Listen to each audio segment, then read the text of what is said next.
নমস্কার, দেখছেন নিউজ 18 বাংলা। 12টার খবর দিনভর নিয়ে আপনাদের সঙ্গে রয়েছি আমি পায়েল।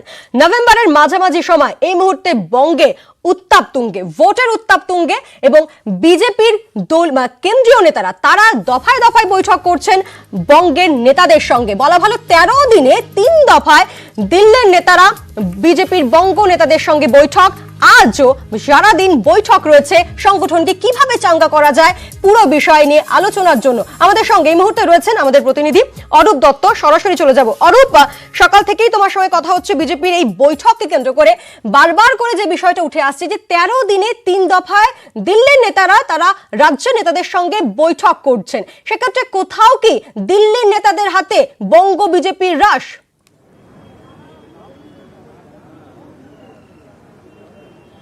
নিশ্চিতভাবেই বঙ্গ বিজেপির যে রাশ কেন্দ্রের হাতে যাবে এটা খুব স্বাভাবিক, কারণ ক্রমশ বিধানসভা নির্বাচন এগিয়ে আসছে এবং বিজেপিকে 2021-এ এই রাজ্যে যে লক্ষ্যে এগোতে চাইছে, অর্থাৎ জয়ের লক্ষ্যে যে বিজেপি এগোতে চাইছে, সেই জায়গা থেকে বিজেপিকে কিন্তু এই মাটিতে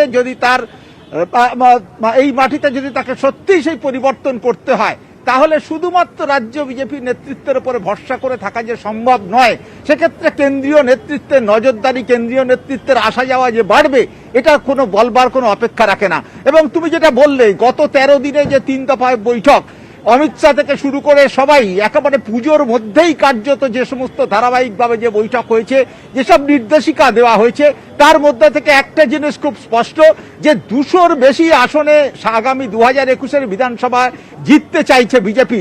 যে লক্ষ্য বেঁধে দিয়েছেন অমিত শাহ, সেই লক্ষ্যে এগোতে চাইছে এবং সেই লক্ষ্যে এগোনোর লক্ষ্যে এই মুহূর্তে আমরা যেখানে দাঁড়িয়ে রয়েছি, আমার পেছনে হেস্টিংসের যে বিজেপির কার্যালয়, কার্যত এই বিজেপির কার্যালয়ের 5 তলাতে এখন বৈঠক হচ্ছে এবং এখানে এই বৈঠকে সর্বভারতীয় সাধারণ সম্পাদক BL সন্তোষ থেকে শুরু করে আইটি সেলের প্রধান কর্ণধার, যিনি এই মুহূর্তে এই রাজ্যের সহকারী কেন্দ্রীয় পর্যবেক্ষক, সেই অমিত মালব্য থেকে শুরু করে আরো একাধিক নেতা, যারা কৈলাস বিজয়বর্গী, শিবপ্রকাশ, দিলীপ ঘোষ, মুকুল রায় সহ অরবিন্দ মেননের মতো একাধিক নেতৃত্ব, তারাও এখানে উপস্থিত রয়েছেন বিভিন্ন সেলের, বিশেষ করে যুব মোর্চার যারা কর্ণধার তারা রয়েছেন।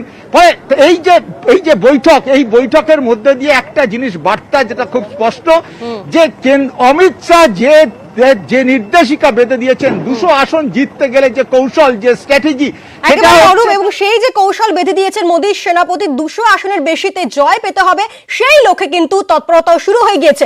অমিত মালব্য কেন্দ্রীয় সহ পর্যবেক্ষক, তার বক্তব্য শুনবো।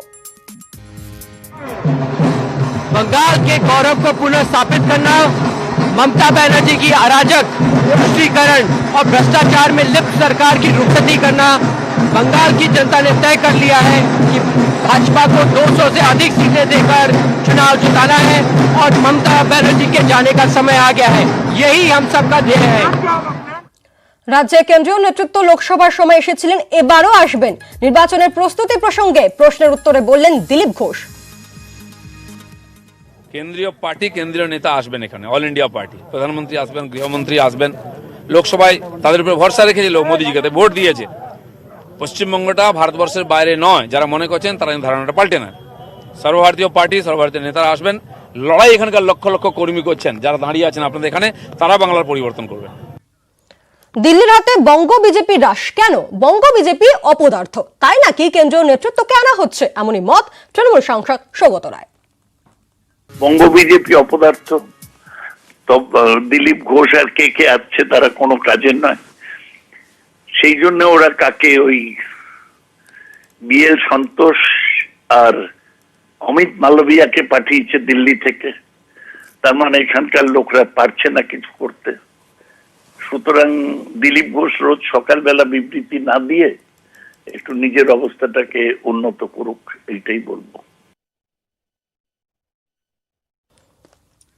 বঙ্গ বিজেপি অপদার্থ হলে কি করে লোকসভায় 18 আসন আসলো? প্রশ্ন দিলীপ ঘোষের। বঙ্গ বিজেপি অপদার্থ তো তার মধ্যে 12টা সিট কোথায় গেল? আমরা 18টা সিট কি করে পেলাম? বঙ্গ বিজেপি নিয়ে ভাবতে হবে না, এরপরে উনি টিকিট পাবেন কিনা, তারপরে জিততে পারবেন এটা ভাবুন। বিজেপির লক্ষ লক্ষ কর্মী লড়াই করছে, প্রাণ দিচ্ছে ওদের হাতে, সেটা চিন্তা মানুষ আমাদের সঙ্গে আছে। সেই জন্য বঙ্গ বিজেপি আজকে এমন অবস্থায় আছে, ওদের ঘুম উঠে গেছে। ওদের তো কোনো বৈঠকে মিটিংই হয় না, কালীঘাট থেকে নির্দেশ জারি হয়, সবাই সেটা কর্মচারীর মতো পালন করে। আমার সঙ্গে এই মুহূর্তে আমারও 3 প্রতিনিধি রয়েছেন।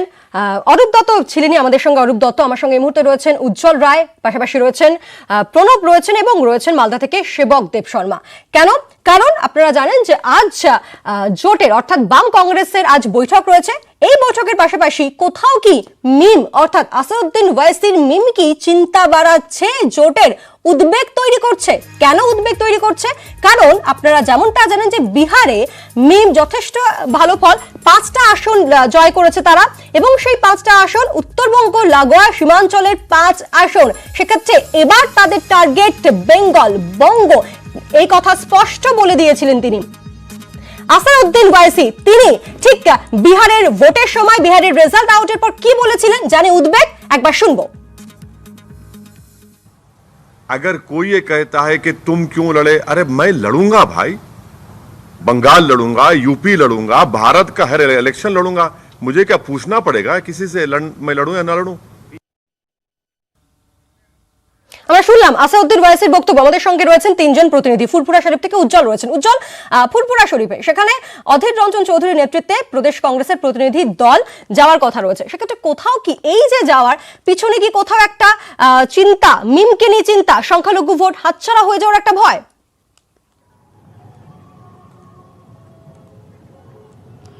দেখো, যে মেরুকরণের রাজনীতির কথা বারবার করে বলা হচ্ছে, সেই মেরুকরণের রাজনীতি যদি সেটা কি ফর্মুলা হয়, তাহলে এদিকে মিমের যদি রাজ্যে আসা বা সেখানে সংখ্যালঘু ভোটে যদি তারা থাবা বসায়, সেক্ষেত্রে কটা আসন তারা জিতলো না জিতলো সেটা পরের বিষয়। কিন্তু যে ভারসাম্যটা রয়েছে সেই ভারসাম্যটা কিন্তু পরিবর্তন হতে পারে। এক্ষেত্রে একদিকে যদি বিজেপির বিরুদ্ধে যে লড়ার কথা বাকিরা বলছে, সেদিকে একটা ভোটের একটা সমীকরণ রয়েছে। অন্যদিকে যে জোট অর্থাৎ বাম এবং কংগ্রেস, তারাও কিন্তু একটা বড় অংশের অর্থাৎ সংখ্যালঘুদের একটা বড় ভোট তারা কিন্তু চাইছেন। কারণ সামনে বিধানসভা নির্বাচন, সেই বিধানসভা নির্বাচনে সেখানে সেই ভোটটা যদি তারা পান, তাহলে কিন্তু একটা তাদের যে টার্গেট সেখানে পৌঁছতে পারবেন। কিন্তু তারা একদিকে পরিষ্কার তারা কেন সেটা আশা করছেন, একদিকে তাদের যে সেকুলার ভাবমূর্তি, সেই সেকুলার ভাবমূর্তি তারা সামনে রাখছেন। দ্বিতীয় বিষয়, যে লকডাউনের সময় দেখা গিয়েছিল যে এখানকার যে পরিযায়ী শ্রমিক যারা অন্য রাজ্যে গিয়ে কাজ করেন, তাদের যে সিংহভাগ সংখ্যালঘু সম্প্রদায়ের, তারা কিন্তু তারা পাশে থাকার কথা বলেছিলেন, তাদেরকে সাহায্য পৌঁছে দিয়েছিলেন এবং আসার ব্যবস্থা করেছিলেন। ফলে সেই ভোটটার গতিমুখ যে তাদের দিকেই হবে সেটাই তারা মনে করেছিলেন। সেই জায়গায় দাঁড়িয়ে যদি মিমের এখানে আসা হয়, তাহলে কিন্তু সেক্ষেত্রে সেই ভোটের ভারসাম্য যদি পরিবর্তন হয়, তাহলে কি হবে তা নিয়ে কিন্তু চিন্তায় রয়েছে। জোটের পক্ষ থেকে আজকে বৈঠক রয়েছে, সেই বৈঠকেও কিন্তু এই বিষয় নিয়ে আলোচনা হবে। আজকে ফুরফুরা শরীফে অধীর রঞ্জন চৌধুরী আসছেন এবং তিনিও কিন্তু এখানে আসার মধ্যে কিন্তু অন্য একটা কারণ, অর্থাৎ সেই সংখ্যালঘু ভোট ব্যাংকের কারণ বলেই মনে করছে রাজনৈতিক বিশেষজ্ঞরা। তার কারণ তাদের মতে যে এই ভোট ব্যাংকটা কোন দিকে যাবে তার উপর কিন্তু অনেক কিছু নির্ভর করবে আগামী বিধানসভা নির্বাচনের ফলাফল। ঠিক, একেবারেই উজ্জ্বল। সেক্ষেত্রে দাঁড়িয়ে আমাদের রাজ্যে, বিশেষ করে জেলাতে মালদা, মুর্শিদাবাদে, সেখানে ওয়াইসির মিম কতটা ফ্যাক্টর হতে চলেছে, আমাদের সঙ্গে আমাদের প্রতিনিধিরা রয়েছেন, জানবো শর্ট ব্রেকের পর। সঙ্গে থাকুন। ওয়াইসির মিম এই মুহূর্তে বাম কংগ্রেসের জোটকে কি চিন্তায় রাখছে? বিশেষ করে বাম কংগ্রেসের ঘাঁটি বলে পরিচিত যে সমস্ত জায়গা বা জেলা রয়েছে, যেমন মুর্শিদাবাদ, মালদা, উত্তর দিনাজপুর, সেখানে কতটা এফেক্ট বা কম্প্যাক্ট পড়তে চলেছে, এই ইম্প্যাক্ট পড়তে চলেছে মিমকে কেন্দ্র করে, কি মনে করছেন আমরা জানবো। আমাদের সঙ্গে আমাদের 2 প্রতিনিধি রয়েছেন, আমাদের সঙ্গে সেবক রয়েছে, আমাদের সঙ্গে রয়েছেন আমাদের অপর প্রতিনিধি প্রণব রয়েছেন। আমি প্রণবের কাছে যাব, তবে তার আগে অধীর রঞ্জন চৌধুরী, প্রদেশ কংগ্রেস সভাপতি নেতা, তিনি ঠিক কি বলেছেন, কি কটাক্ষ করেছেন, একবার শোনাবো আপনাদেরকে।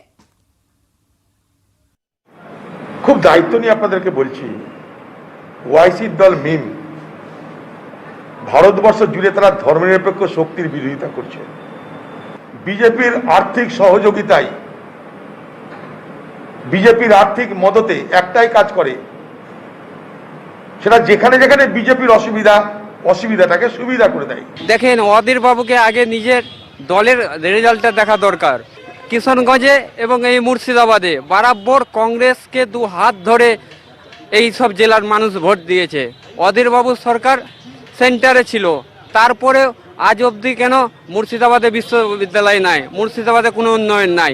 আমাদের মূল লক্ষ্য হলো যে সাধারণ মানুষের যে অধিকার, সেই অধিকার দেয়া। আমরা কথা বলবো, আমাদের সঙ্গে প্রণব রয়েছেন। প্রণব, আমরা অধীর রঞ্জন চৌধুরীর বক্তব্য শুনলাম, কি মনে হচ্ছে মিমকে নিয়ে কতটা চিন্তিত অধীর রঞ্জন চৌধুরী, এবং মিম এখনো পর্যন্ত মুর্শিদাবাদে কি কিভাবে তাদের কার্যকলাপ শুরু করেছে?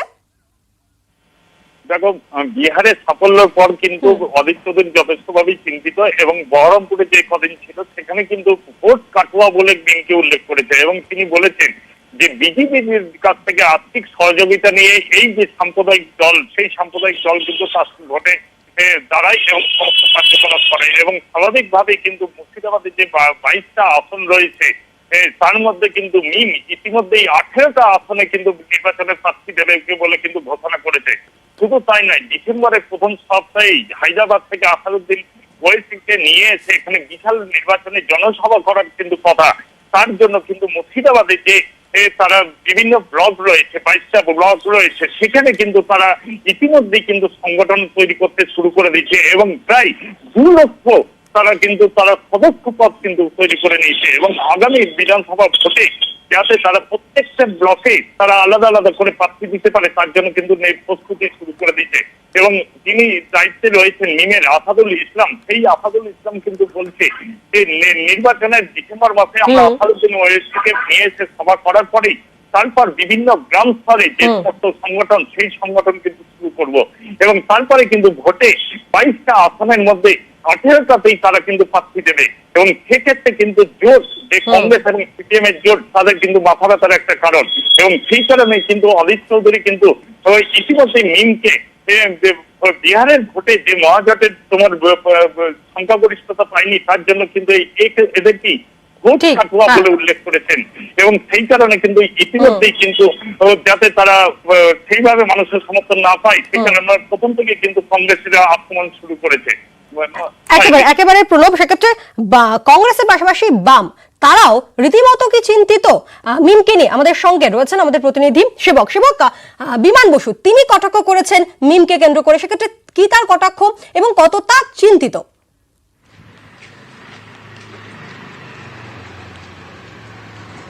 একদমই, যদি মালদার মতো জেলা বলো, এখানে কিন্তু সংখ্যালঘু ভোট ব্যাংক, আসলে তারাই সংখ্যাগরিষ্ঠ। কয়েকদিন আগে বিমান বসু মালদাতে আসেন, তিনি জানিয়ে দেন মিমকে নিয়ে তারা অবশ্যই ভাবছেন, এর পিছনে বিজেপির কোনো আর্থিক খেলা রয়েছে, এমনটাই সিপিএম নেতৃত্ব কিন্তু জানিয়েছেন। আর আমরা এই মুহূর্তে রয়েছি মালদহের কোতোয়ালি ভবনে। এই কোতোয়ালি ভবন, এইটা কিন্তু মালদার যে সংখ্যালঘু ভোট তা কিন্তু আবর্তিত হয় এই কোতোয়ালি ভবনকে কেন্দ্র করেই। অতীতে এমনটাই দেখা গেছে। এখানেই রয়েছেন তৃণমূলের জেলা সভাপতি, এই বাড়িতেই রয়েছেন কংগ্রেসের জেলা সভাপতি, আর এই কোতোয়ালি ভবনের অন্দরেই এখন কিন্তু মিমকে নিয়ে চর্চা। এই কারণেই, কারণ 2016 যে ইলেকশন হয়েছিল তাতে মালদাতে কিন্তু তৃণমূল কোনো আসন পায়নি, এবং জোট তারা কিন্তু ঢেলে ভোট পেয়েছিলেন সংখ্যালঘু সম্প্রদায়ের, এবং এর ফলেই কিন্তু মালদাহের জোটের জয় জয়কার হয়েছিল, রাজ্যের থেকে বিরূপ। আমাদের সঙ্গে থাকো, ঠিক কি বলেছিলেন বিমান বসু একবার শুনবো। মিমকে হয়তো এখন অনেকে চিনতে পারছে, আগে চিনতে পারিনি। এর গত লোকসভা নির্বাচনে মিম প্রতিদ্বন্দ্বিতা করেছে, তার আগে বিধানসভা নির্বাচনে করেছে, তার আগে লোকসভার যে উপনির্বাচন হয়েছিল সেই উপনির্বাচনে করেছে। এখন আজকে নতুন করে কেউ যদি মিমকে আবিষ্কার করে, আমার তো বলার কিছু নেই, কেউ নতুন করে আবিষ্কার করতেই পারে। মিম আগেও ছিল, এখনো আছে, কি দাঁড়াবে ভবিষ্যৎ বলবে। আমরা শুনলাম বিমান বসুর বক্তব্য, আমাদের সঙ্গে রয়েছেন আমাদের প্রতিনিধি সেবক। আমরা বামেদের বক্তব্য শুনলাম, সেক্ষেত্রে তৃণমূল কংগ্রেস তাদের কি রিয়াকশন এই পুরো বিষয়ে?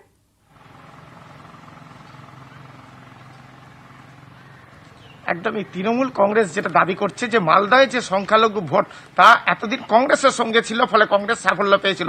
এবার তৃণমূলের দাবি যে সংখ্যালঘু ভোট তৃণমূলের পক্ষে থাকবে।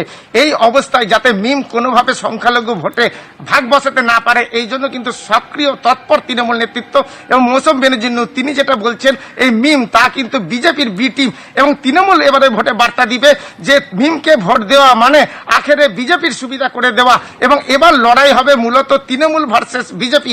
এই অবস্থায় সংখ্যালঘুরা কোনোভাবেই যাতে বিভ্রান্ত না হন মিমের মাধ্যমে, এবং তারা যাতে তৃণমূলের পক্ষেই থাকেন, এই বার্তা নিয়েই ভোটে লড়বে এবার তৃণমূল। একেবারে এ নিয়ে কি কটাক্ষ করেছেন মৌসুম বেনার্জি নূর, শুনবো। দেখুন, আমাদের তো যা ধারণা যে মিম এমন ভাবেই তারা মানে পলিটিক্সটা করছে, তারা বিজেপির বি টিম বলা যেতে পারে।